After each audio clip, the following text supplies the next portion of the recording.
Welcome to the Loud Whisper Takeover podcast. In a previous episode, I had a very special guest, and I interviewed him for some character research. As you know, I'm an action actress, and I'm obsessed with those roles that we play in action movies. So he came on the podcast sharing his experience as a former sniper. He was part of the elite special police forces in Australia, the STAR Group, Special Tasks and Rescue Group.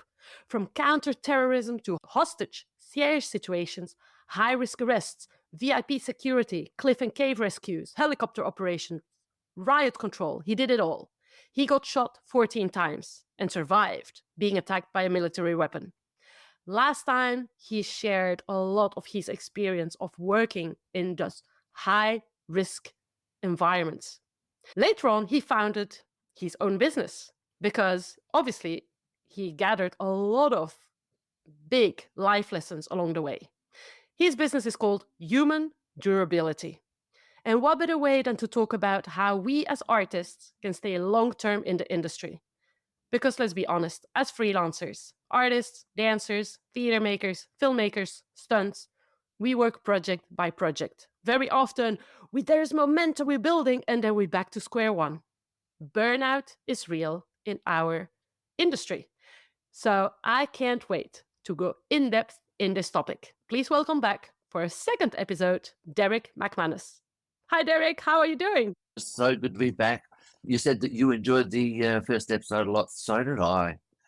And particularly because your questions go deep, but in a slightly different direction than what I've been asked before. And it's obviously your mindset and your purpose. So I'm looking forward to where this one goes. Thank you so much, Derrick. I hope that I will be, able to do this interview as much justice as last time and ask the right questions. First of all, can you tell us about human durability, the philosophy behind it?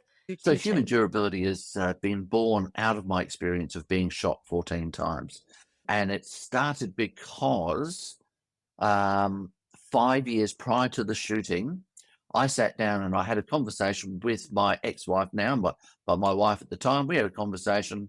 Do you know something? I'm joining Star Group, high-risk arrest, as you said before, high-risk arrest, hostage siege, counter-terrorism, VIP security to the Queen. I was a sniper, I was a diver, and I was trained by the military in counter-terrorism. So that was reality for me. And I just said to myself, do you know something? I've got to have a very serious conversation, open, honest, confronting conversation about the reality of the challenges, but also the reality of the opportunities that go with it. But most people look at just the opportunities and they're aware of the challenges, but we don't want to talk about them because they're just that little bit scary and we hope they won't affect us, or I'm the lucky person, they won't get me. But I sat down and I had this conversation. And as a result of having that conversation about the reality of my future, opportunities as well as obstacles, I've prepared myself physically, mentally, and emotionally for the challenges that I could realistically expect to encounter as a result of my choices or my circumstances that I found myself in. And it was about sustaining optimal performance. Now, resilience is what a lot of people talk about. And I know that some people, and I laugh because I just find this quite humorous, that people are getting tired of resilience. They're getting resilience fatigue. What does resilience actually mean? I know I keep on getting told I'm resilient, but as much as I'm resilient, still things are going wrong. So resilience is our ability to bounce back when things go wrong. We're able to make it better. We're able to bounce back. Human durability is about understanding what might happen and then having a plan to sustain optimal performance so that we don't have to bounce back. It's about seeing the signs that tell us it's going well, leveraging those, making the most of them, but also seeing the signs that tell us it's going badly and that we need to make a change now. What often happens is people see the sign that it's going wrong and they go, I don't know what to do. I get completely overwhelmed. So we go into flight, fight, freeze, or fawn. And in the flight and fight stages of that, we just go, I don't know what to do. We either freeze up, we run away, or we don't know what to do. And so having some idea of what we're going to deal with, some idea of how we're going to deal with it, because we have this conversation before they come up. I know what the sign is. If I see that sign, I'm going to take this action. As soon as we see the sign, we take the action, and then we can alleviate or mitigate the circumstances that are going to cause us stress. So it is about sustaining optimal performance. And the basis to it is just having some idea of what we're going to deal with and some idea of how we're going to deal with it if it does happen. Now, to give it some context for you, I certainly use that in my industry of high risk arrest, hostage siege, counterterrorism, and I called it expecting the unexpected. It's the unexpected only because we won't talk about it. And if we don't talk about it, we can say it's unexpected. And when it does happen, we go, oh my gosh, I don't know what to do. But if we have some idea of what it's going to be, it is no longer the unexpected. It's not what we want, but it's not a complete surprise when it happens. And we are better prepared to be able to manage it. Now, I'm also reading a great book at the moment called Predictable Surprises, right? Predictable Surprises. It's a great book, but it's about the disasters I should have seen coming and how I would have avoided them. Okay. And this again goes back to having some idea of what you're going to deal with. In reality, for all the people in your industry of making films, being actors, being bit pieces, and sometimes being stars, there is a reality that sometimes work is going to dry up. There is no two ways about it. You'll have all the right connections, but nobody's making a movie at the moment, or they like someone else better than you. You're not going to be able to get there. This is not a surprise. This should not be unexpected. Sorry. This is not something we shouldn't expect is going to happen. So if it does happen, how are you going to manage it? It's always a surprise when it does happen, but it shouldn't be unexpected. So we should have some idea in our mind. If this happens, I've got a backup plan. I've got a friend who owns a coffee shop. I'm just going to make a few dollars, keep the dollars coming in until I get the next role. I've got somewhere I can go and I can do temp working, whatever it might be. Or I've got enough funds in the bank, I can just sit back and I can wait. But that means that if you aren't getting regular jobs, you can't go out and buy yourself a Lamborghini with the money you got on the last job. You've got to bank it and store it. So it's just about having that preparation. And it is about sustaining optimal performance. It's what I did in the shooting, but I now talk to 10-year-old kids in schools. I talk to fighter pilots. I talk to hairdressers. I talk to banking and finance. I talk to real estate. The philosophy that I talk about applies to anybody and everybody. And I look forward to having this discussion with you tonight. And that's really why I invited you as well, because when you said that you were talking to hairdressers and 10 years old kids in schools, I was like, okay, he's not just talking to the big organizations and, the high profile leaders. He can really relate to all human beings. And I think that is fantastic. And that's what we need as artists to feel supported. So when you're talking about sustaining optimal performance, the first things that come to mind to me where artists struggle is the creative block. I would say there are moments where we feel very creative. And then there are moments where, oh my gosh, I don't have any idea. I'm stuck. Then there's the financial part, like you said, because we don't know if the next gig is coming. And sometimes there's a lot of work and sometimes there isn't. And it's finding, this sustainability in regards to finances. Then there is also preparing ourselves for the climax of our career and the after climax. Why am I saying that? Is in the dance world, I've seen it many times. Like all of a sudden you start to become well known in the industry and then you win a competition or a battle and then everybody is talking about you. You are at the peak of your career, so to speak, because at the dance, everybody talks about you. And then all of a sudden, your fame fades out. It does fade out and there is nothing to do about it because somebody else won a competition. And it's, I think, the same thing with actors or stunts. Maybe at a certain age, you might perform, and do bigger things than, later in life. So there's also that we need to deal with.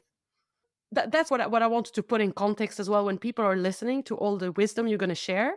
Another thing I wanted to say that I found interesting, because you're talking about having confronting conversations, being realistic, talking about opportunities and obstacles, but there is something very different from positive thinking. There's a lot of things around positive thinking, think positive. But I feel you're an incredible positive person. Like when I interviewed last time, there was a force in your mindset that made you move forwards. Yet there was no toxicity of over positive thinking. Can you explain a little bit what the difference is with your work in regards to just positive thinking? So yes, I have a reputation among my friends of being a very positive thinker and always positive and always smiling and always seeing the good side of everything. But I think that comes from having that realistic conversation about this is what could possibly happen. And if it does happen, how am I going to be able to manage it? So it's about looking at all the good things that could happen, but also acknowledging all the bad things as well. And so when one of those bad things comes up, I'm not destroyed by it. I've already got some plan of action. If that happens, I'm able to encounter it. Take a random event. We go camping, and you can only go camping when it's a wetter season here in South Australia because we'll start bushfires. But if we go camping in the wetter season, all the wood may be wet. And if it does get wet, what are the contingencies? Some people go out there and they get destroyed. Oh my gosh, I can only have wet wood. I can't start a fire. What do I do now? I'm destroyed. I'm upset. My camping weekend is destroyed. Whereas I've already got an answer in my mind. I've brought some sort of accelerant that I'll be able to use to start a fire. I've got some dry kindling, whatever it might be. So in the acting world, it's about saying, I'm going into this acting world. I know there's a real possibility that I'm going to get some really great scenes.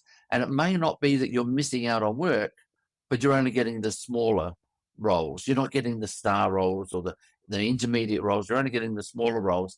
And it's about not being completely destroyed by that and just saying, this was always a possibility. I've now got to make a decision.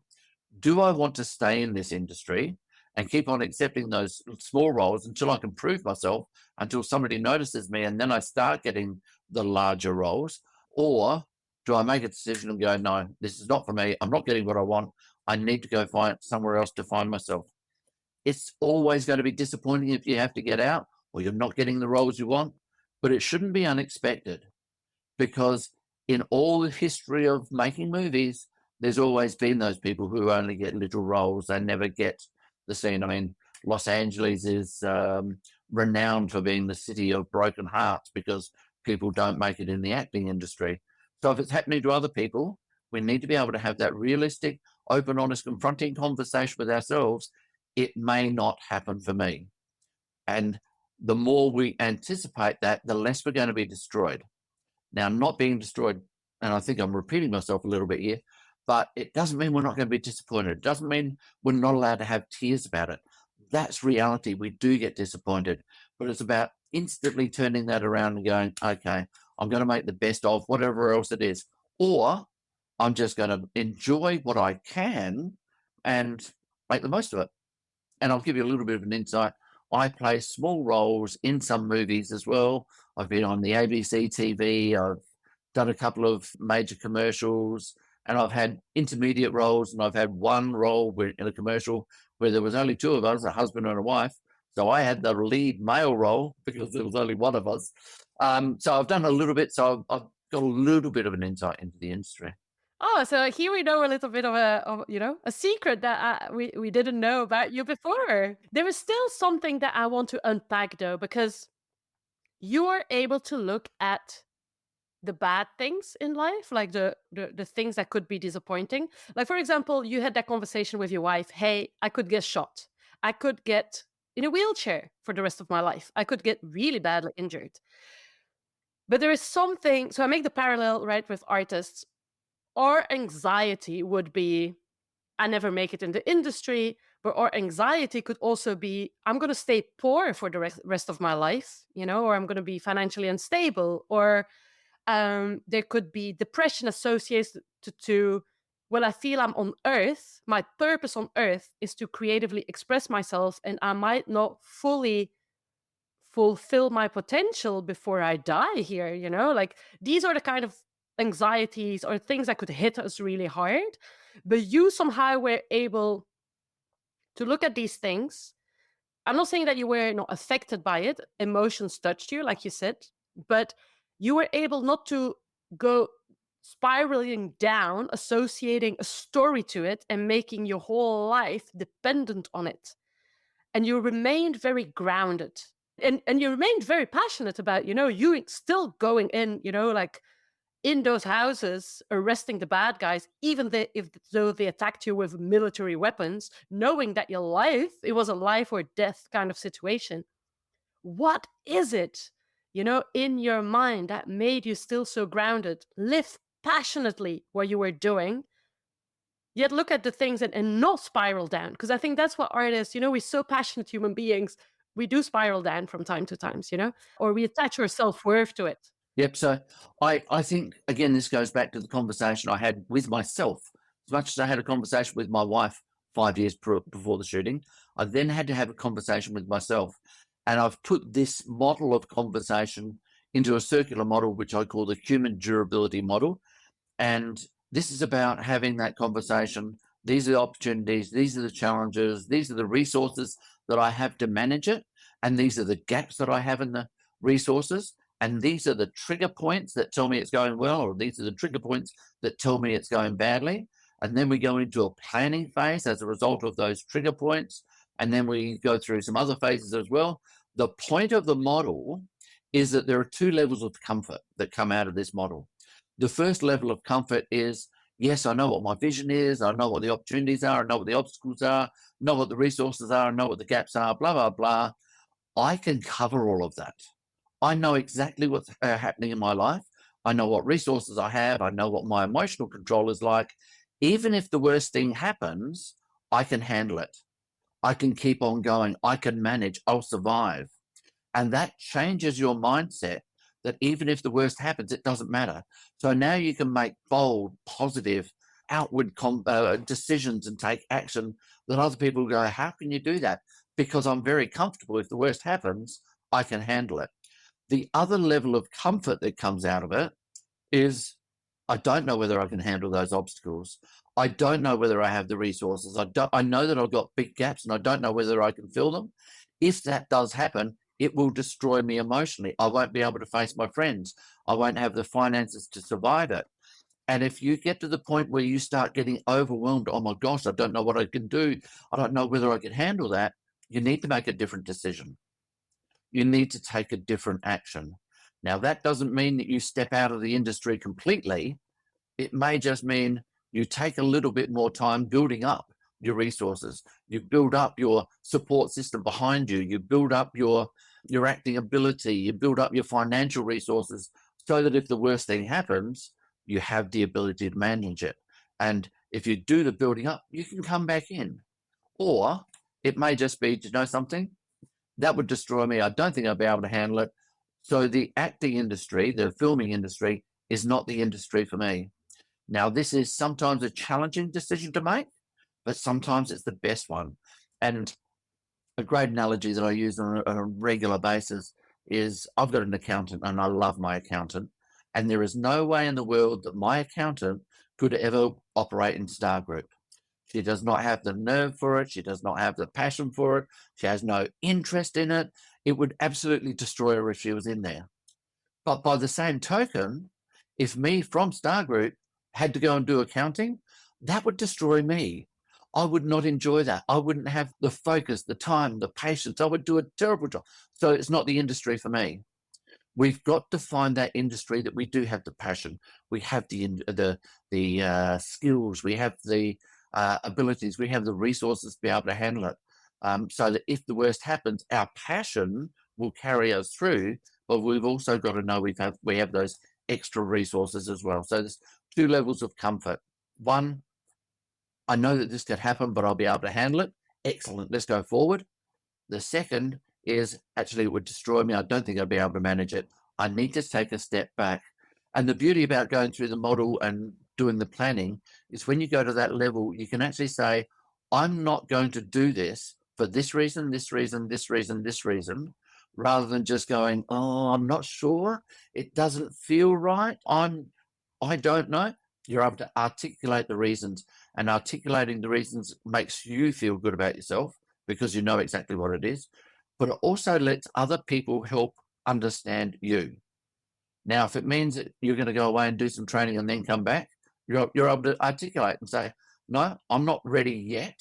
I want to go and do, And people will go, excellent, that makes sense. And they'll be more able to support you as well.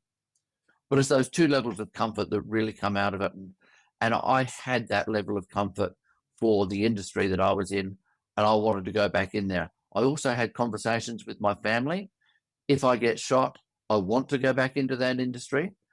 When I got shot so badly, we had to have another conversation, but I always had that support from my family. So that was a bonus as well. So you were talking about, okay, if we're gonna say if the worst happen, I can handle it.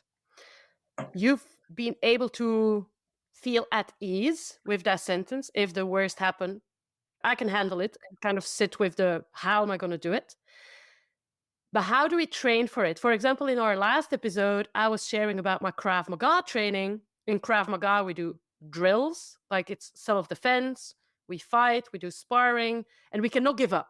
Like one of the things that our teacher says, you cannot give up. And you were making the parallel when you got shot lying down on the floor for 3 hours. For 3 hours, you were like, I'm not going to give up. I'm going to stay alive, basically. And so you were sharing about how your training for the special police forces gave you this unstoppable energy and mindset to stay alive on that floor for 3 hours, losing blood. But then what is your training to find comfort in, well, if the worst happen, I can handle that? How do you train your mind, to feel at ease? So it comes down to incremental growth. In your Krav Maga, one of the things you said in our interview, and I'll paraphrase, and I hope I do you justice, that when you get punched in the face, generally speaking, you don't know what to do. So when you first started Krav Maga, they didn't throw you into a ring with a black belt and let you get absolutely beaten up and see whether you've got the strength to keep on going. No, you were introduced to other people at your level, and you got a small hit. It was on the arm, and you've gone, oh, that hurts. No, I can keep on going. So it's incremental growth. Going into the special forces, it wasn't, okay, here's an AK-47, here's a Uzi submachine gun, here's some sound of flash grenades, go and attack that building and see how you go. No, it was incremental growth. We were introduced to the weapons. We were introduced to tactics. I had been in the police department for a number of years. I had some exposure to that sort of stuff before I started in Star Group. But when I entered Star Group, we had people who were performing at the elite level. I was the beginner, right? And that's the role that I was given. I was given the beginner's role. And then I built my skills slowly, passionately. And so long as I kept on enjoying it, I would keep going. The thing that gives us the greatest strength is our belief, our knowledge, our comfort, that if we stop enjoying something, we make a decision and we get out of it. We go and find something that we're passionate about. Okay? Your Krav Maga, your acting, your action roles that you take on, the stunts that you do, you didn't go into those straight away. You trained up to them. And I'm sure there's going to get to the point where some movie director is going to say, I want you to jump off that 10-story building into a small pool of water, and you're going to go, no, that role is not for me. That's too dangerous. I'm going to make a choice not to do it. So the power of and belief in the comfort of saying, no, I'm not going to, I'm going to do something else, is where I probably find comfort in that as well. I'm quite comfortable. I don't have to do it. I'm not proving anything to anyone. I know I want to take on the role, and I know the stuff that I don't want to do as well. And I'm quite happy to say no. I love what you said about incremental growth, because it also means that our worst case scenario is also incremental. When you start your career, it can be, well, my worst case scenario is not knowing what I'm going to earn in 6 months' time. But then eventually you can take more risks. Well, I'm okay to handle, I don't know what I'm going to earn next month. Or it could be incremental growth, could be, I don't know what I'm doing because it's my first ever movie that I'm making, and it's going to be a 5-minute short. And worst case scenario is it fails. And then the next incremental growth is I'm making a feature film. And if this fails, I'm okay. So incremental growth is also our worst case scenario is incremental, but we are building up the skills, the mindset, the capabilities of handling a bigger worst case scenario. Would you say it's correct? Yeah, absolutely. No, I completely agree with what you're saying there. And as you were talking, I was just processing that there's also another comfort that says, I know where my benchmark is, that I know my performance is 100% reliable. I want to take on the higher roles, but if that doesn't work out, I know I'm still brilliant at this role. I'm still brilliant at this level. I've been successful. I've proved it. I may try this one. It may not work this time. I'll come back here. I'll regain my confidence again. And then I'll try that next level up in another arena or in another place. And failure is okay, because failure is something we're going to do over and over again in our life. Every time we decide to take on another level of challenge, the first steps are going to be difficult. Most of the time, we're going to have some failures in those first few moments, first few times, but it's because we're growing. But failure is okay. And I'm quite comfortable, and I've got to say quite comfortable, making a mistake and embarrassing myself. Now, it depends on context, but I know that when I'm deliberately trying to grow, deliberately trying to gain a new skill, that embarrassment of, oh my gosh, I just stuffed that up 10 times. I did it so much when I was doing weapons development, when we were changing from one firearm to another firearm, and we had to be able to field strip it and go through our instant action drills. They weren't comfortable. They had to be built up, and we would be making mistakes, but it wasn't just me making a mistake. Everybody was doing it. Some people picked it up quicker than others, and I was maybe one of those slow ones, but it didn't matter. I was passionate. I understood the process, and growth comes from making a mistake and keeping on going. Can you give us another example of your relationship with failure? A moment where you were working in the special elite police forces where you really failed? What was it? What happened over Oh, it? wow. There are so many of those moments. Which one do I go to? So I've been a gymnast in my life, and there's obviously lots of skills we learn there. But I also used to play basketball, and there's just a moment here which has just come to me. I was playing basketball and a reasonably high competitive level, and it was the very beginning of a game, and we jumped for the tip off. The ball was tipped straight to me, and I just laid up straight underneath the basket, and I was ready to score the basket, but I could hear down the court people going, no, no, no. And I've gone, oh my gosh, I've gone the wrong way. There must be something wrong. So I've got this absolutely clear layup. There was nothing ever going to stop me. 2 points absolutely perfectly. And I just kept on bouncing the ball around to a spare place in the court. And I've gone, what's wrong? And they've gone, why did you stop? I said, you were telling me, no, no. No, Derrick, we were telling you, go, go. And it's this, oh my gosh, I completely heard the wrong thing. But I also still had that confidence within myself that I'm a good player. Make a mistake. There are lots of mistakes that get made in basketball. You take 3-point shots and you completely miss the basket. You completely miss the backboard, but you know that your skills are there. You have proved yourself in other areas, so you keep on going. Your confidence is there. If I was to take shots and miss 5 shots in a row, I would then start reassessing and saying, okay, I need to settle down. I need to take some time out. I need to get off the court and just relax and regroup myself, let the others play on. And that, again, is still okay. It's a matter of processing it. But, there are so many times that I've stuffed up. Driving a car, I've had my fair share of accidents. I'm not a perfect driver, even though I've been trained to drive in high-speed chases. I could take on the lowest level of racing cars on racing tracks, and I'd be able to hold my own at the lower levels of racing. But I still make mistakes. I still have accidents, and I regret them. There's no two ways about it, and they're embarrassing, but it doesn't stop me driving. And the same should happen in your roles in movies and making films and action and all the rest of it. Not everything's going to go perfect. It is the same for absolutely everybody. Look at any actor you want in the world, and they have all made mistakes. They've all made their B grade, C grade, D grade movies before they got to the A grades. It's a process that everybody's gone through. So it shouldn't be unexpected for us to make some mistakes as well. It shouldn't be unexpected, but it can be a surprise. But it shouldn't destroy us. We should already have said, This may happen. If it does, this is how I'm going to respond to it. I just want to go back to the Oh basketball no, incident. don't go back to my So you're about embarrassment. to, yes, yes, because I think it's very interesting. So you're about, you're about to put the ball in the basket. Yep. You hear no, no, no, and people say go, go, go. You stop. That's a moment of embarrassment. Like, I would imagine that you would feel shame and guilt, and you let your team down.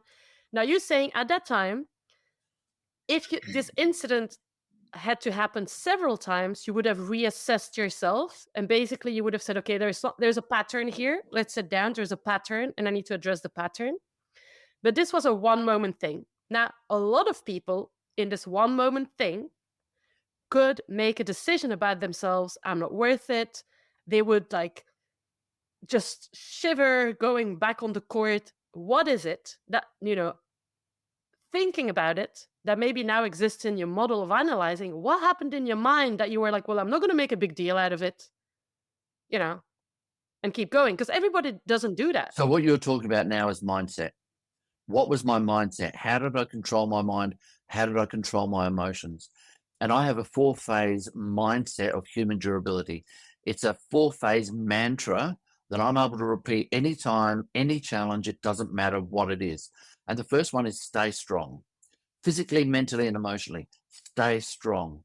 This is about having a very clear idea of what we want to achieve and having enough passion for it that it doesn't matter what mistake we make. We don't care. We just want to keep on going. The second part of the mantra is find a system, right? And this is the system that works for you.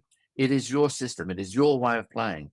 I played on a basketball court. We all got trained by the same trainer, the same coach. We had the same ball. We had the same, all those sorts of things. But everybody shoots a different way. Everybody does a layup a different way. Everybody does, their own little bit. But it's about finding the system that works for you. You are an action actress. And I'm sure there are plenty of others, but no two of you are the same. You have your different way of interpreting what people say. So it's about finding your system. And the third part is work the system. So stay strong, find the system, work the system. And that is absolutely immerse yourself in what works for you. Do it over and over. Your system got you to where you are. Your system will get you to where you want to go next. But the fourth part of it is tweak the system.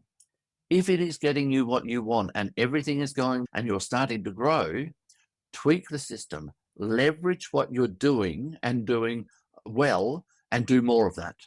If it becomes a plateau, then you've got to go, okay, is this time to take a rest, take it easy on myself, go and have a bit of a holiday, whatever it is, because it's plateaued, it's going along nicely.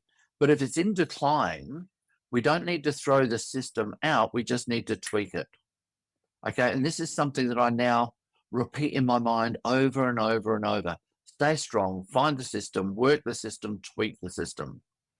Now, what you'll find interesting is this did not come out of the shooting.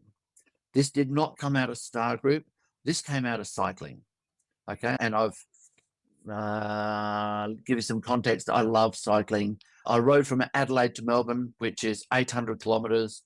We did that in 4 days. So 200 kilometers a day, 4 days in a row. At the end of 2022, I rode a mountain bike over the top of the Himalayas, 5,416 meters at minus 15. So I love my cycling. Now, I've had a few accidents on my bike as well. And there was one time where I was off my bike for about 9 months. And when I got back on my bike, I didn't have the energy. I didn't have the strength. I didn't have the endurance that I had in the past. And I started riding up a hill, and halfway up the hill, which I used to love riding up, I started getting tired and in pain. And I've gone, stuff it, I'm going to turn around and I'll come back and do this again later. But all of a sudden, my mind just switched and I've gone, Derrick, stay strong. You want to get to the top of the hill. You know it's a slow process. You know you've done it before. Okay, stay strong. You want to get to the top there. What do you need to do? And I then reflected back to when I first started cycling, I wasn't strong. I didn't have endurance. I didn't have skills. And to get up the top of the hill was hard when I started. But what did I do when I started that allowed me to gain the strength that I'd be able to charge up those hills and absolutely love it? So I had to be humble enough to go back to my beginnings and find the system that worked for me back then. And once I knew what that system was, and basically that system was just keep the pedals turning. And I'd always say it like that because my pedals were just turning slowly. But if I kept the pedals turning, I would make it to the top. And then I just worked that system. Each time I came out for a ride, I would just keep the pedals turning. And then I started to get faster. And I've gone to myself, okay, I remember this is the easy part of the hill. I can push myself a little bit harder here. So it was stay strong. I wanted to get to the top. I wanted to become good. Find my system. Be humble enough to go back and find what works for you, implement it, work that system over. And when it starts to work well, leverage what you're doing well and get more of it. When it's not working so well, okay, tweak that system. How can you do it better? What do you need to change? And that came out of my cycling, but it applies to everything in life. There's not one person that I've spoken to who goes, nah, that would never work for me. They just go, that's so sensible. It's just so easy to understand. And I think it works for everybody. Yeah, and if I can apply it directly to, for example, an acting career, this moment of embarrassment that you had with the basketball, for example, it could happen when you're doing a casting. All of a sudden you have the impression that a casting director is like, oh my gosh, not this. Or you take it very personally. But then it's like, stay strong. Also find your system. Like in acting, there are different ways of finding a character or analyzing a text. There are loads of methods. There are different systems you can fall back on if at some point you're unstable or destabilized. Work on it, tweak it, and make it work. And continue climbing the mountain, even if you feel that in that casting moment or during filming. Sometimes filming costs a lot of money. So sometimes you're really under pressure to we got to get it in 2 shots, 3 shots. We don't have 10 shots. So it better be good now. And that can also be stressful. Absolutely. If I can just pick up on that, it may also be that you come to a casting, you come to make a film, and you're feeling sick. You haven't slept well that night.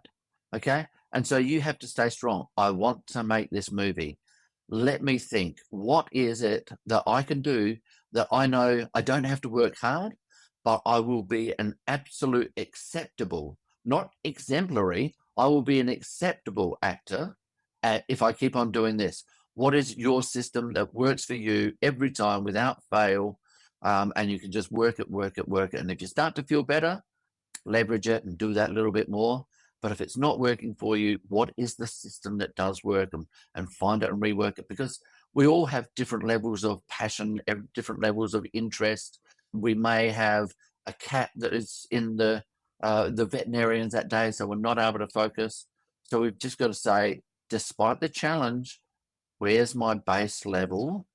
And it's not about going back to basics. It's about going back to the baseline where you know you're 100% reliable, and just implement that system, if that makes sense. Yes, absolutely. And also one of my favorite speakers, I don't know if you know Lisa Nichols. No, I don't. She's an American, she's a public speaker. And she also, she talks about that the things we're really good at, and where we shine, actually our 50% effort is probably 150% for someone else.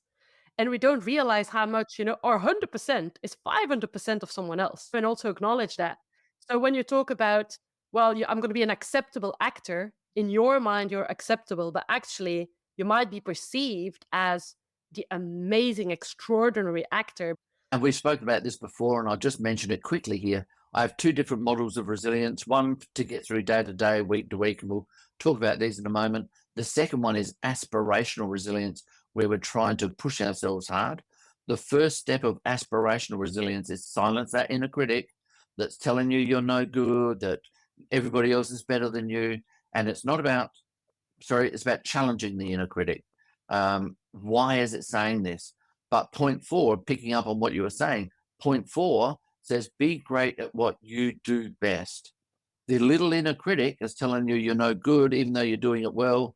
The little inner critic saying everybody else can do better than you. You're not so good. If you can do it well, everybody else is great. But if we can challenge that inner critic, acknowledge what we are good at, and just absolutely leverage it. Work what is working well for us. Even if we think other people are good, if this is what we are great at, be great at it and be proud of it. The proudness, the pride will lead to more confidence. That confidence will attract interest in you because you'll appear more relaxed. And that confidence is a massive, massive part of anything that we do. There are so many things I want to bounce back on. So we're going to talk about your two models in a second. I want to dive deeper into the inner critic in a second as well, and confidence. But before that, I want to go back to the let's be an acceptable actor. Because there is something that you talk about a lot in human durability is peak performance versus optimal, sustainable long-term performance. And I think that's a really important topic. But for example, in the world of dance, when I was full on dancing, I sort of lived with that mindset. I have to be at the peak of my performance 365 days a year. And that is absolutely not sustainable. But it's the same thing with our creativity, you know, like we want to be the most creative and the best actor and the best dancer at all times. But tell us what your take is on this peak performance versus optimal sustainable performance. Okay, so peak performance very simply is the very best you can be. And once you get there, you need to stay there. And we all want to be peak performers, but we've got to understand that we reach peak for a reason. You can't get to the peak of a mountain and then keep on going. You get to the peak of the mountain, then you come down the other side. The same with our performance. We can get to the peak, but then we've got to come down again because the peak is absolutely testing us. On a mountain, the peak, there's low temperature, low oxygen. You've expended a whole heap of energy to get there. Peak of our performance, we have focused on that performance, whatever it is, and we've got to the top. We've expended a lot of energy. We've ignored our family because we've been focused on this. We've ignored our health because we've been focused on this. We've ignored sleep and all sorts of things. So we can get to peak, but then we've got to find a way of coming down and relaxing so that we can sustain an optimal performance. And sustainable optimal performance takes in, I need to peak at certain times, but once I've had that peak, I then need to go away and get a massage. I need to go away and have a holiday. I need to actually have lunch and get good nutrition in. I need to take some time out. I've just spent 3 months absolutely in a pressure cooker making a movie, and I've ignored my family. I need to go and spend some time with my family, my loved one, my partner, whatever it might be. So sustainable optimal performance is what you need to do so that you can continue on and still peak where you need to and take a rest. In Star Group, we were seen as the guys, and in my days, we were guys. We have actually had one female come in and be a Star Group operative. So I now change my language. I'm picking up on myself. We are the people who come in when nobody else can handle it, when they need some extra strength, skills, equipment, whatever it might be. And in Star Group, when we are performing, we need to be peak performers, 100%. If we drop the ball in any way or form, it's either our life that's on the line or our partner's lives that are on the line. So when we're in work mode, we are 100%. When we come out of work mode, we know that we need to relax. We need to regroup, replenish, all those sorts of things. But for the shooting, and this is the important part, for the shooting, I was at work. I needed to be 100% reliable, 100% peak performer. But because I had done the thinking beforehand and said, if I get shot, what do I want to do to ensure that I'm going to stay alive?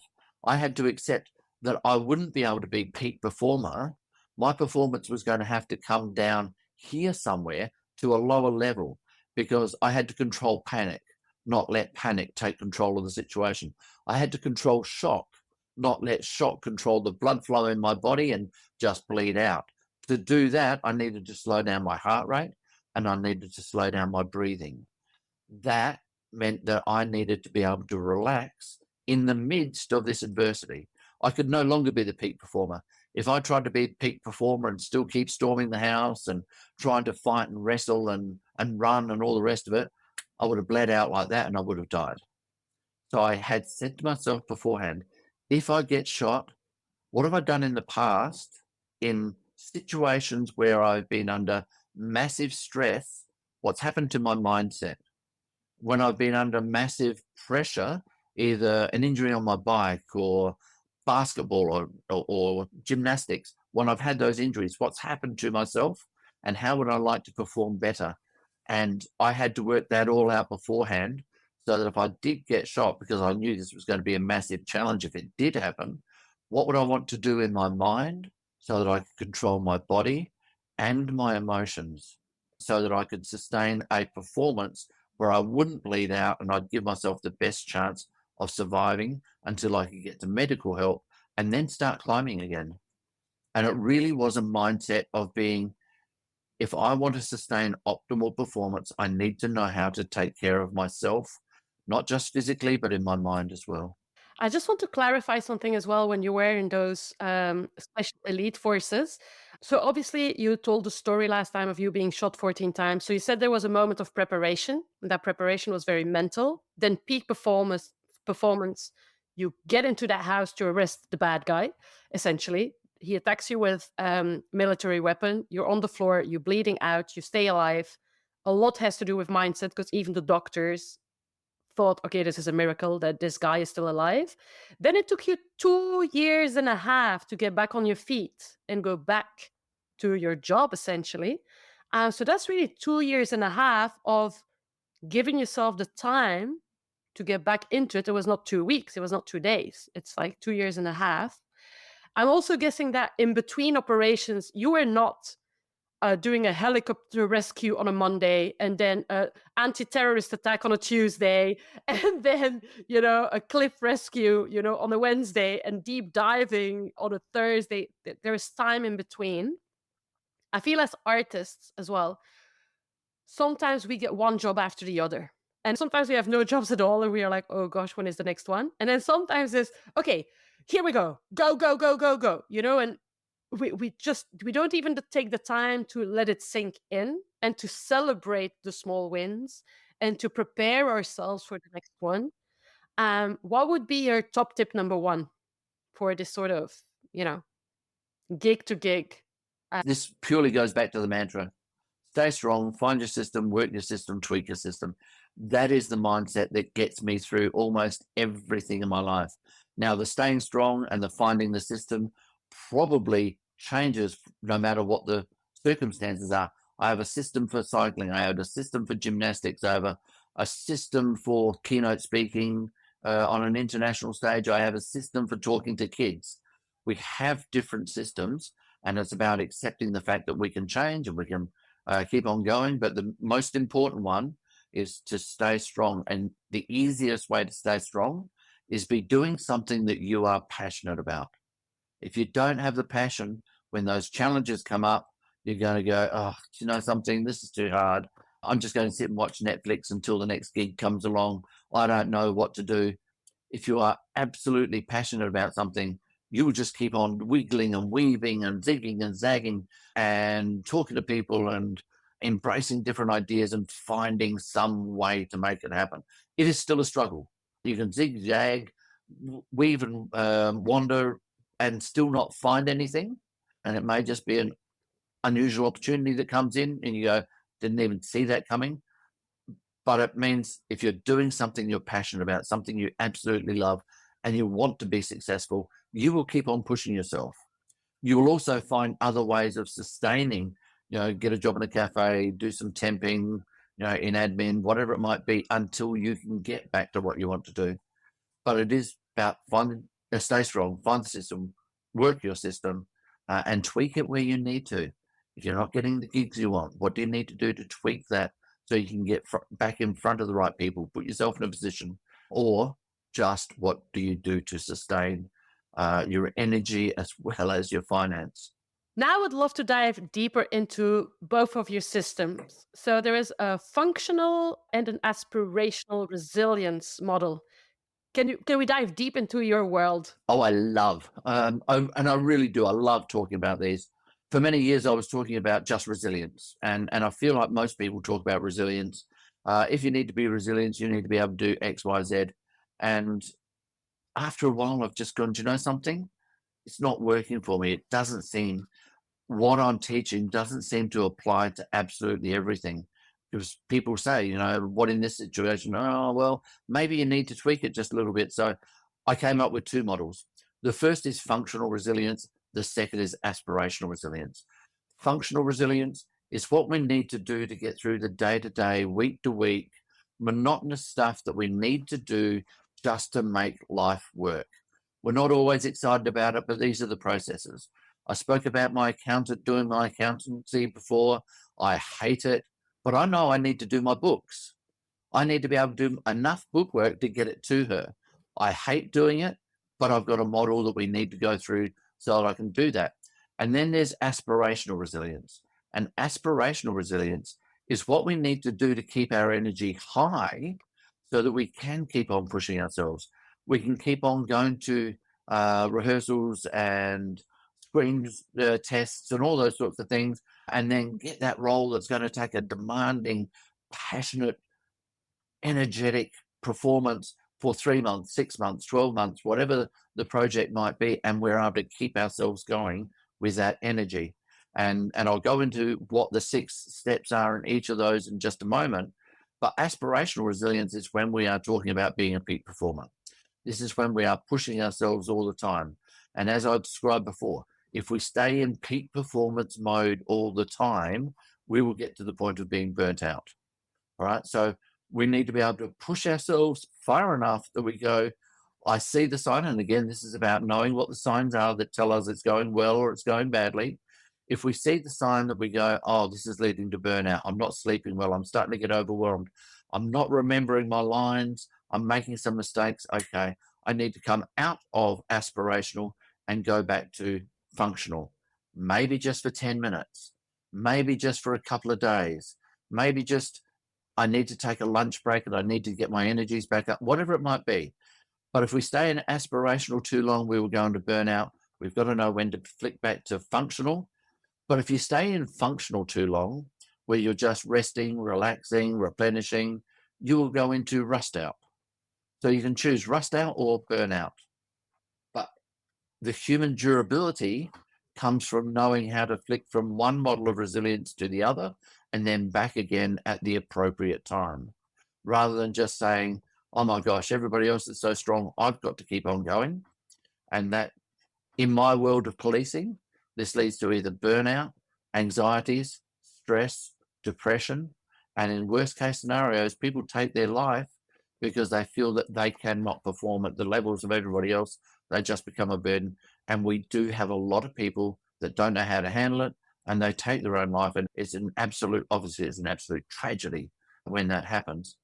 So we need to know when we go from pushing ourselves to going, do you know, this is taking too much out of me, whether it's personally or whether I'm not seeing my family or I'm not taking holidays or I'm not eating well, whatever it might be.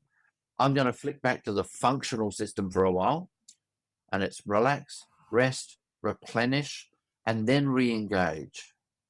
Okay, now there are 6 stages in each of those, and happy to take your questions on what I've discussed so far, and then happy to dive right into those models.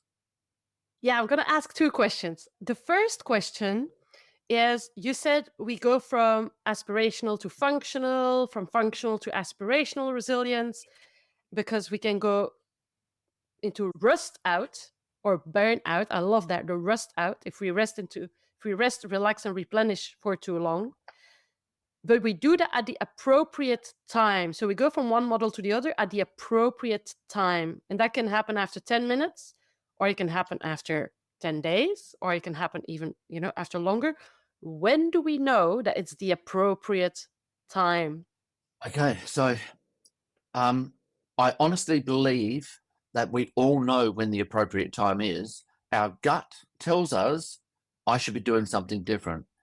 The unfortunate thing is that we were talking about that inner critic before. That inner critic is saying, everybody else is still pushing ourselves. You have to keep pushing yourself, otherwise you're weak, right? It starts telling us all this false information. We know when we're not doing well. We know when we need to take some time out. We know when we're starting to get stressed, overwhelmed, not sleeping well. We're starting to rely more on alcohol or other additives to keep our energies up or reduce stress. But the really key thing is to be really proactive right from the very beginning. I'm going into this industry. I know that in this industry, people do go into burnout. People do become alcoholics. They depend on drugs. I don't want that for my life. And before we get into it, we say to ourselves, what is the sign that tells me I'm starting to go that direction? If we start to notice ourselves, and this is not just actors, this is police, this is emergency services, finance industry, or everybody gets into this. Okay, I am starting to drink not just twice a week, I'm starting to drink 4 times a week. Now I'm not drinking 4 times a week, I'm drinking 6 times a week. And now I'm drinking twice a day. And we go, I know it's happening, but it's okay. I'll be able to handle it. I'll be able to bring it back later. And it just keeps on building up and compounding. If we are able to say to ourselves beforehand, if I start drinking 4 times a week, I need to start taking action then and saying, no, I'm only going to drink 3 times a week, or I'm going to cut down, or I'm going to cut it out for 2 weeks so that it doesn't become the compounding problem. And you can apply this to anything that's happening in your life. If you know what the indicator is that tells you you're going badly, take action immediately. And that will take you from aspirational and back to functional. To be able to manage this, I need to take some time out. I need to actually rest and relax. I need to make sure I get proper sleep so that I don't have to rely on the alcohol, right? And we need to be able to flick between one and the other. Go home, take a rest, take one night and get really good sleep, and then come back and push yourself at work again, knowing that you don't want to continue with whatever bad habit is that you're getting into. Yeah, I personally cannot relate to the alcohol because I don't drink. But I feel like, for example, for me, it would be irritability. I would get really grumpy. Like there is a grumpiness. Like I'm not a nice person anymore. Like I'm just grumpy for a yes or for a no. I think that's a big trigger that I can recognize in And can myself. I ask you, Um, what is it that causes you to start becoming that grumpy person? Do you know what the indicator is? Do you know what the catalyst is that makes you into that grumpy Yeah, it's person? what you said. It's the everybody else is in action. And so I start to build a huge amount of guilt and shame around if I'm in resting mode, in replenishing mode, I'm like, I shouldn't. I should not. I should be in action. You're not allowed to push the pause button. But then I'm a very extreme person. Like, for example, when I started Krav Maga for 4 months, I was training 17 hours a week. I was pushing my body to the limits. And I have that sort of hyper focus and I go really deep into things. And on one hand, it works really well. That's my way of functioning. But on the other hand, I have to be very careful of burnout. And that burnout comes with a physical irritability in terms of I need my sleep. And sometimes I just have to, and again, it comes to guilt and shame, right? It's like, but you should be at peak performance all the time. And that's my dancer spirit, like 365 days a year. You got it. Because tomorrow there could be a casting. What if tomorrow there is a casting? You cannot lean back. So yeah, those are the triggers I would say is I should, the guilt, the shame, and I put the bar so high that I don't allow myself to function at my 70%. So the shoulds, the coulds, they are always positives in our lives as well as being negatives. And you've got to recognize when it's pushing you well, that's great. I should be doing this. Yes, actually, I should because I may get a role tomorrow, so I need to be well prepared. But the should, the could is actually causing me to lose sleep. And generally speaking, and when I look at my functional resilience, sleep and nutrition are number one. You've got to focus on those 2 things. And we could speak for 2 hours about how to get good sleep and ensure your nutrition without being nutrition and sleep Nazi, but just we could talk about it for 2 hours. But that sleep and nutrition, if you're not getting them, that's when people start getting irritable or they start losing their lines. They're not able to focus and concentrate. They're not able to do their best work because they're not able to stay in that hyper state, which we need if we're in aspirational. So recognizing what those triggers are is part of that circular model for human durability that I was talking about before. What are the indicators that tell you it's not going well? I'm not sleeping well, so I probably won't perform well. If I haven't slept well for 4 days, okay, what do I need to do to change that? And take that action straight away. As soon as you start finding yourself, and I do this for myself, as soon as I start finding myself starting to get snappy, starting to get bitey, irritable when I shouldn't be. I'm not normally this way, but it really annoyed me today. Actually, it's probably not about you. It's probably about me. And go and do what I need to do to take care of that and bring myself back to being the performer I want to be. I want to ask another quick question, which is about going again from functional to aspirational, from aspirational to functional. You were shot 14 times. You lost all your blood. Then you had 2 years and a half of rehabilitation before you went back on the grounds in your job.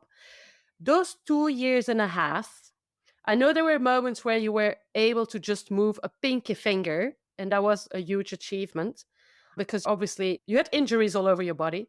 But those 2 years and a half, was that a 2 year and a half of functional resilience that you went through? Or during those 2 years and a half, would you say there were moments of aspirational resilience? Did you still go through that flow of aspirational, functional, or was it just 2 years and a half of functional? No, I think if any of us analyze our lives, we will be able to recognize times when we're in aspirational and times when we're in functional. We are forced into it at different times, not by choice. And in that 2 years and a half of trying to get back to Star Group, there were highs, there were lows. There were times when I had great efforts and I was achieving. There are times when I'd try things and I'd fall and I would be in tears and I would have to take time out and I would cause myself an injury that was going to set me back by 6 weeks before I'd be able to get back to where I was. So flicking between functional and aspirational and in the zone and out of the zone and performance. And I didn't have any of these models that we're talking about at the time. It was just things that I was doing intuitively. And sometimes I just had no idea what to do. And that's when I broke down and I was in absolute tears because things weren't going well. But there's also times where I thought to myself, I'm going to take on the challenge of walking 5 steps today. And sometimes it would be too hard to walk 5 steps and I'd collapse at 4 steps and I'd have to go, oh, okay, at least I did 4. But then I started walking down the hallway and then I was walking out into the shopping centers and all those sorts of things. And sometimes I'd come home and I'd have strained a calf muscle or twisted an ankle and I'd have to be sitting down for 3 days, not walking at all. So it was highs and lows, but definitely flicking in a functional and an aspirational backwards and forwards all the time. And we all do it. We just need to sit back every now and then and go, actually, this is an aspirational moment. Actually, I was in functional mode then. And it's okay to sit back, rest, relax, and replenish. We need to be able to do it. If you look at the elite athletes, and the Olympic cycle is a classic, 4 years between Olympics. There are world champions here, world championships here, and then they go back and they rest and they only do 3 days of training for about 3 or 4 weeks. And then they start peaking for the state champions or the national championships. And then they rest and relax and then they're back at peak again for the Olympics. So that cycle of aspirational and functional certainly affects every one of those. So let's dive back into the model. You said there were 6 stages in the model. Tell us more. Okay. In the essence of time, I'll just articulate the 6 steps without going into them in too much depth. Functional resilience. It's about rest, relax, replenish, and then re-engage. And so it starts with sleep and nutrition. They are the baseline. Whenever anything is going wrong, they are the first 2 check-ins for me. And I like to try and make sure I get good sleep and have good nutrition most of the time. But as soon as I start getting snappy, I go, am I getting enough sleep? Okay, so sleep and nutrition are always my go-tos. The next level, step 2, meaningful connection. Have people that you can have conversations with and real conversations. Okay. Step 3 is have empathy for yourself and empathy for others.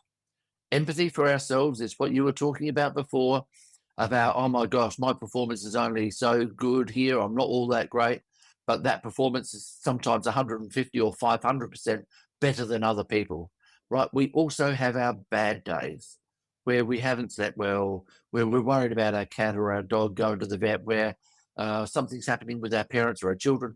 Our mind is distracted. We have bad days, right? So have some understanding that everybody has those. Be kind to yourself, but also be kind to other people, right? There are some people in the world who are just evil and nasty. There are some people who will want to undermine you, but most of the time, it's not because they want to do badly by you. They may see it as a competition. Competition is healthy, but generally speaking, people make mistakes. They say things that they don't mean, and we take it personally, and that becomes our focus for the next 10 minutes, 10 hours, 10 days, 10 weeks, 10 years, and people live with hatred because somebody said something to them. And if you talk to that other person, they go, oh, I don't even remember saying that. So have some empathy for other people. And this applies when you cut off on the road and you know how people get road rage. Oh my gosh, you are so that person probably just made a mistake. So have empathy for yourself and empathy for other people. Number 4 of functional, and this is about rest, relax, replenish, and re-engage. Number 4 is get active. It's not about being an elite athlete or performing at the highest levels. It's just about having our body moving. And the fitter you are, the fitter you are, the fitter you are, the more you can do. But even if you are not fit at all, just get active, move. It's not always just about the physical body. Being out there and being active is good for our mental health as much as it is for our physical health. Number 5 is the one that most people go, oh, that's me. I love this one. It's about guilt-free indulgence. Now, sleep and nutrition are my first go-to. Guilt-free indulgence. If I feel tired, I'm having a bad day, things are going wrong, I will sit down in front of Netflix and I'll have 2 packets of chocolate biscuits next to me, and I'll eat every biscuit in those 2 packets. And I will not feel guilty about it. Yes, I know it's going to impact my health. Yes, I know it's going to impact my body, my fitness, but I don't care. It's what I needed. And our guilt-free indulgence extends to, do you know something? I've been working hard for XYZ. I'm going to go away for a weekend with my kids and not answer the phone and not focus on work, just enjoy my time with my family. I'm going to take 10 minutes in the middle of casting or in the middle of a high pressure movie scene on set where your performance is not great. You've got to be able to be bold enough and confident enough within yourself to say to the director, I need to take 10 minutes. I need to go and get a drink. I need to get my energy levels back up. I need to just get my focus back into place and then come back and get right into it. But you've got to do that guilt-free. Okay, you've got to be able to indulge yourself in what you need. If you feel guilty about it the whole time, you won't enjoy it. You won't get the benefit from it. So it's got to be guilt-free. You've got to be bold enough to look after yourself. And the last one is, once you've done those 5, reframe your challenges. Once you've had enough sleep, you sometimes come back and you look at it and the problem, and you go, actually, I don't know why that was a problem. I can see what the solution is now. Because you've had sleep. You've rested your mind. Sleep just reframes all your cortisol levels. Sleeping actually eats up the cortisol in your body. It puts your thoughts into files where you can access them easily. Your short-term memory increase, all those sorts of things. But come back and reframe your challenges. So sleep and nutrition, meaningful connection, empathy for yourself and others, get active, guilt-free indulgence, then reframe your challenges and step back in. So that's functional resilience. Any thoughts or questions about that one? No, I absolutely love it. And I think I will probably write it down on a little piece of paper and just have it, in front of me on my desk. Especially the guilt-free thing. Like for me, the being guilt-free of not being in peak performance is such a big thing for me as an artist. So that will be a very big lesson to practice on a daily basis. And Cindy, and I'll say this probably at the end again as well. If any of your listeners want to email me and say, Derrick, can you share those with us? I'll send them an email with details of both functional and aspirational and be very happy to share them. So aspirational resilience, again, 6 steps. It starts with challenge the inner critic, right? Because sometimes that inner critic is actually our best friend. It is stopping us from taking too many risks that we're not well prepared for. Okay, so challenge the inner critic. And that's that little voice inside your head that's going, you idiot, you can't do it, you're not good enough, everybody else is better than you. We've got to challenge that voice and make sure that we're making fair assessments.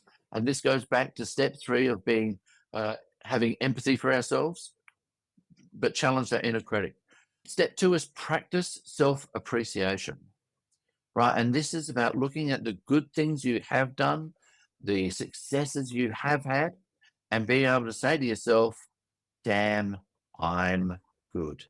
And I don't care whether 20,000 people are better than you. If you are good at what you are doing, you're better than what you were yesterday. You have improved, you have refined. We need to be able to practice self-appreciation and say, I got better today than what I was yesterday. If I can do that, I can keep on going. Okay. The next one is draw strengths from those successes. And this goes back to the mantra, stay strong, find the system. Draw strength from your successes. There was a system that allowed you to create success. Understand what that system is, right? And then work it. Stay strong, find your system, and work that system. Immerse yourself in it. Step 4 is be great at what you do best. And this is what we were talking about before. If you are good at it, there's probably other people looking at you and going, damn, I wish I could be as good as you. But the little inner critic is saying, no, don't get too big a head. You're not that good. Others are better than you. If you are good at it, be great at what you do best. A really important one, which most people find difficult, is just to sit back and accept compliments. When someone genuinely pays you a compliment, wow, you did that well, you may be thinking to yourself, that was just an accident. I don't even know how I did it. Doesn't matter. They have paid you a compliment. We've got to remember those compliments because that little inner critic is going to keep on feeding us with criticism and you're useless. But you can fight that inner critic by saying, yeah, okay, I'm thinking that I'm useless, but they said I was good at it. So maybe I'm better than what I'm thinking myself. We've got to remember what those compliments are and accept those compliments. And the last one is be congruent with what's meaningful to you, right? Be congruent with your purpose. What are you here for? Are you here to take on any role whatsoever? It doesn't matter what it is. Or are you a person who is looking for action parts, right? As an action actress, would you accept a role as a singer on a kid's daytime TV production? Probably wouldn't fit with what you want. So you've got to stay congruent with what's meaningful to you. Okay. As soon as we start doing stuff that isn't meaningful to us, then we'll start getting bored, angry. We will look for the alcohol to keep us going through. We will be looking for the sugar kicks. It'll start stressing us. So be congruent with what's meaningful to you. And this is what allowed me to go back into Star Group afterwards.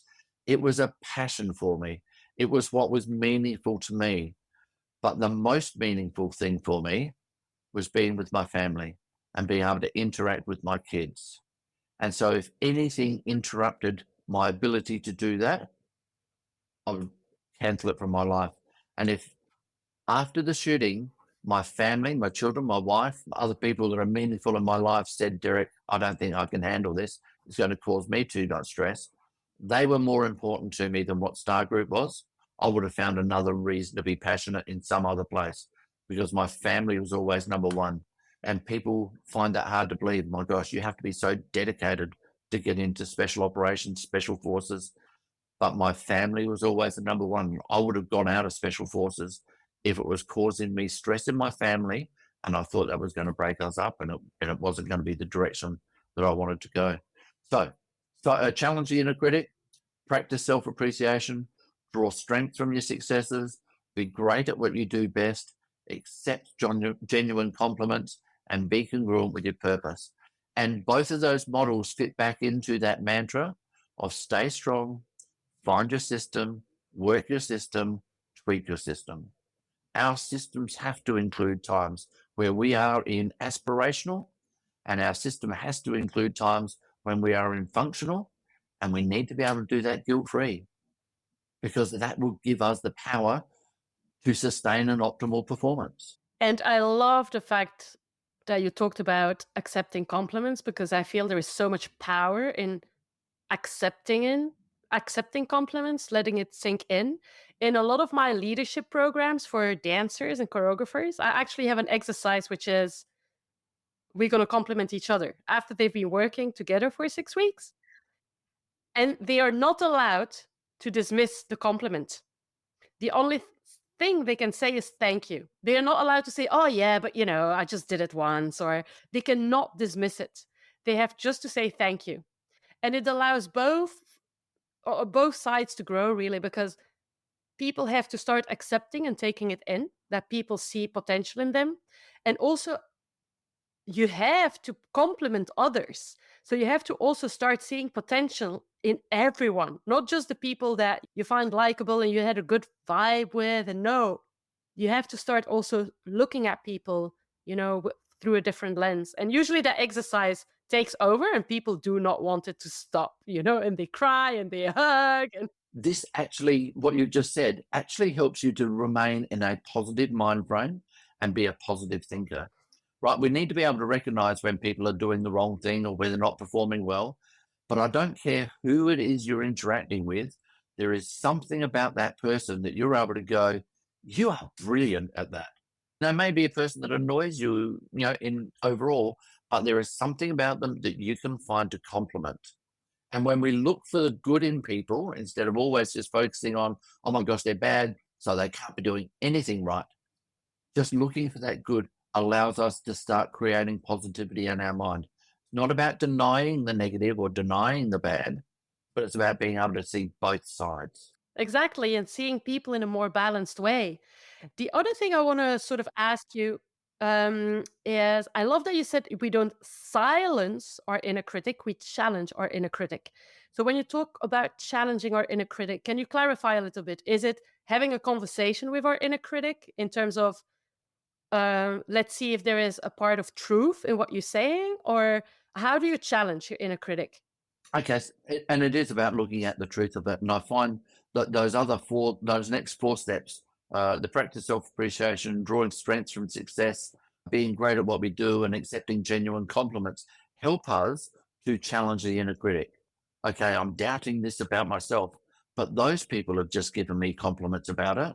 Maybe I'm being too hard on myself, right? So we've got to go back to step 3 of functional and go, let me reassess myself. Can I be kinder to myself? Can I reframe it? Can I look at it from a different perspective? Is there something else I can see? We challenge the inner critic by looking at our successes and practicing self-appreciation. Oh my God, I can't do this. What have I done similar in the past? Or actually, I've done that which was similar, and I was actually really successful at it. And going back to the mantra, my system for creating success over there is X, Y, Z. Maybe I can challenge the inner critic. And if I use that system, I can actually start growing here. And challenging the inner critic is about saying, do you know something? I am being congruent with who I am. I don't care if I embarrass myself. Inner critic's going, you idiot, everyone's going to laugh at you. No, this is so meaningful to me. I want it so much. I don't care if everybody laughs, because I'll be the one who's laughing last when I get what I want, when I achieve where I want to go. And there are so many people, and I'm sure everybody can relate to it. We look at people in life and we go, oh my gosh, they are so embarrassing. How could they be so pushy, passionate about what they want? They are never going to be successful. And then you go, oh my gosh, they've just got the role that I wanted. How did they get that? It's that passion, that belief, that silencing the inner critic inside their own head. And this is about our risk tolerance and risk acceptance, that if I push myself so far, how far do I go before I start getting too embarrassed for myself? But if we're passionate about what we want, we will go through people laughing at us and those sorts of things. So there's a whole range of things that we do to challenge the inner critic, but it is just probably it comes back to looking at functional resilience, having that meaningful connection, because those meaningful connections will give you the compliments, having empathy for ourselves.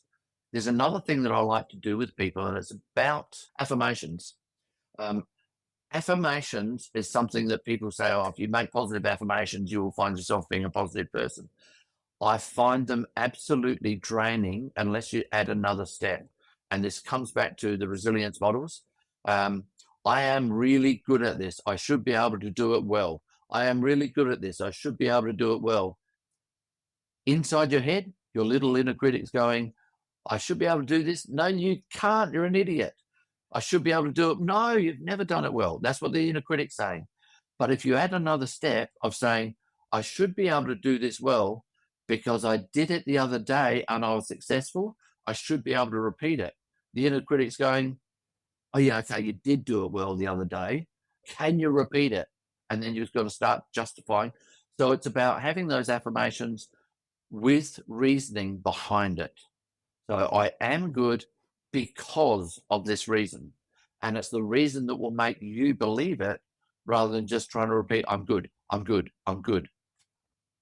So those affirmations are really important to have a reasoning along with them. I want to also jump back on what you said about seeing what we're really good at. And I feel sometimes it's very difficult to see what we're really good at. In the world of the arts, we are very often multi curious, multi passionate, multi talented people. And I'm sure you must have gone through that as well because you were in Star Group, you were in the special elite police forces, and then you got into the business of coaching, being a public speaker, sharing your knowledge with and independent small businesses and big organizations. You must have come to a realization, oh, I'm not only good at being a special elite police officer, I'm also good at something else. So how did you come to that realization, and how can anybody else also kind of broaden their vision about, yeah, you're good at this, but also this and this and this? So this came back to congruence, following what was meaningful to me. When I first got asked to do some speaking about the shooting, people have gone, oh my gosh, that's an amazing story. You've got to come to our company and we will pay you X dollars to tell that story at our conference. And it meant nothing to me because I believe they wanted the hero story. And I didn't see myself as the hero. The heroes were the guys who came and got me, risked their lives to save mine. And basically I said, no, I won't take money for it. If you want to pay money for a hero story, pay them, because I would feel guilty if I was doing that on stage and taking money for it. But then I used 24 units of blood in a 7-hour period straight after the shooting. The body only holds 10 units of blood. So I used virtually 2.5 times the blood volume in blood that had been donated by other people. And the blood service came to me and said, Derrick, how would you like to say thank you to blood donors for what they did for you by telling your story to them and letting them know what a difference it made that their blood was able to save your life? And I've gone, yes, no problems. I will stand up and say thank you all day long, because it was about saying thank you. And I still remember my first speech, even though I wanted to say thank you, I was so nervous about getting up there in front of all these people and making a speech. I had my speech written out word for word. It was right there in front of me. And it wasn't quite this bad, but it symbolizes basically what it was like. I stood up and I said, hello, my name is, Derrick. My name is Derrick. And I thank you, blah, blah, blah. But it was almost that bad. I didn't know how to breathe. I didn't know how to talk. I was so nervous. But because I was saying thank you, I got up and I did it again and I did it again. And then people came to me afterwards and gone, oh my gosh, what you said about what you did, how you handled, that really made a difference to me. I'm going to be able to change my life as a result. And I've gone, hang on, where's this come from? And that then fueled my passion of I wanted to pass those messages on. And so then I started getting more and more confident about the message and more comfortable about that's what I was delivering, and started loving seeing the changes in people and how they were embracing it. And so I just kept on going. And refined my skills, recognized, and this is the important part, I recognized when I performed well in front of other people, and I recognized when I didn't perform well. And yes, I was critical of myself. Yes, I was embarrassed when I didn't perform well, but it was about saying, "Do you know something? I want to get better. I want to be able to do more of this. So, what was it that I didn't do well that I can improve upon? What is it that I have done well that I can leverage more of?" And again, I didn't have these models way back then, but I now see how those models have played into my life throughout my life, and they just make sense and have helped me to get on. And now that I can articulate these models, it just makes me really, really pleased, but very comfortable about talking to people. There is another thing as well that you mentioned earlier on. Be congruent with your purpose. And also, you were saying that you also always went back to what is really important for you, which was spending time with your family. In the arts, there is very often an identity crisis, I would say. We identify so much with our art. Like we are the product, our body is the product that we sell. Like we are the actor on screen, the dancer, we use our body. And I'm not saying that people don't, give importance to their families, but they give so much worth to their career and their artistic expression, is that when that goes wrong, their whole life crumbles.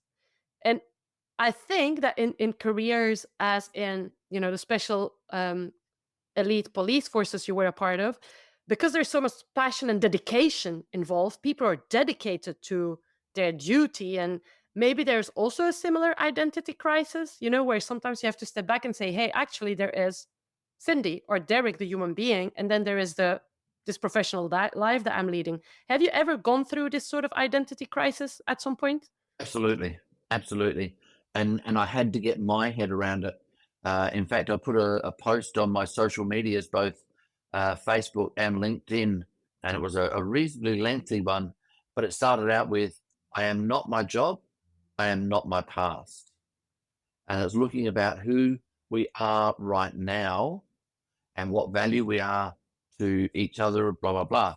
But I think the important thing, and I go back to another different model, which I call the continuum, and the part that I'll pull out of that continuum is that when we take on another challenge and we start failing, um, we fail at one aspect of our lives. We fail at one aspect of our skills, but then we globalize it, like you just said. I am useless in my life. My life is now pointless because I can't do this one thing. And we've got to remember that we are not our job. We are not our past. We are not our successes. We are not good at that skill, but we're still good parents. We're still good partners. We're still good uh, siblings. We're still good children to our parents. We are still good people in the community. We still have value to other people in our industry. It is one aspect, one skill, and we've got to recognize that that is the only thing that we need to build up. Everything else is still good. And this is about being kind to yourself, having empathy for yourself, and being congruent with your purpose. This is what I want to do, but understanding I'm still good at all these other things in my life. But I've had that down as well. When I underperform at Star Group and we go out for a qualifying shoot and I am the lowest score. Thank you so much for all the amazing top tips, guidance, all these little nudgets and gems that we can also, take away from this episode and apply in our own artistic careers.